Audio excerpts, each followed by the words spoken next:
अगर आप भी चाहते हैं बिट्टू मलंगिया इंटरटेनमेंट का ऑडियो वीडियो सबसे पहले आप तक पहुंचे, तो लाल बटन को दबाकर चैनल को सब्सक्राइब करें और बेल आइकन दबाना ना भूलें।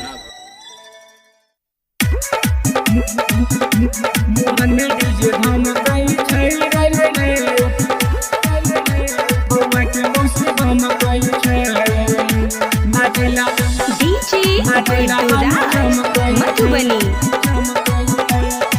मलंगिया रिकॉर्डिंग स्टूडियो के शानदार प्रस्तुति। पूरन में डीजे धमकई छै रे रे रे, बउआ के मौसी बमकई छै, नाचैला मामी चमकई छै।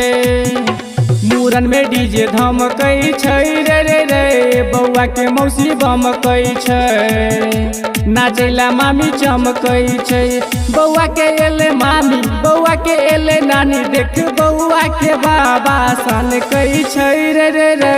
मूरन में डीजे धमकई छै रे रे रे, बउआ के मौसी बमकई छै, नाचैला मामी चमकई छै।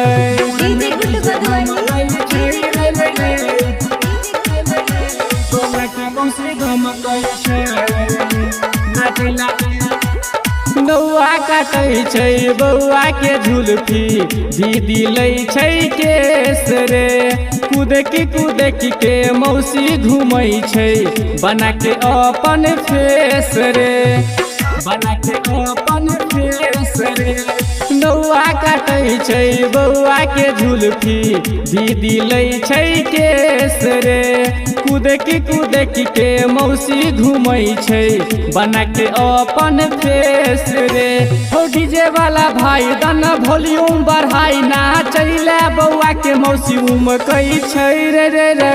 मूरन में डीजे धमकई छै रे रे रे, बउआ के मौसी बमकई छै, नाचैला मामी चमकई छै।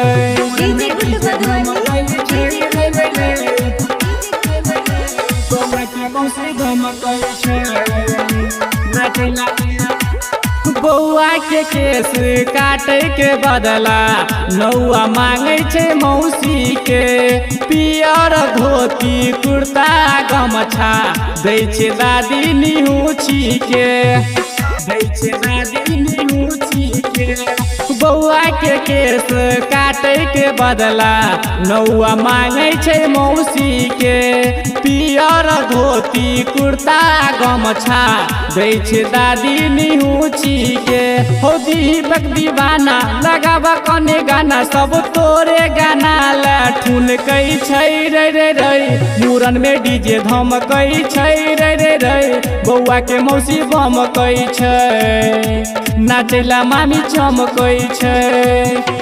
मूरन में डीजे धमकई छै रे रे रे, बउआ के मौसी बमकई छै, नाचैला मामी चमकई छै।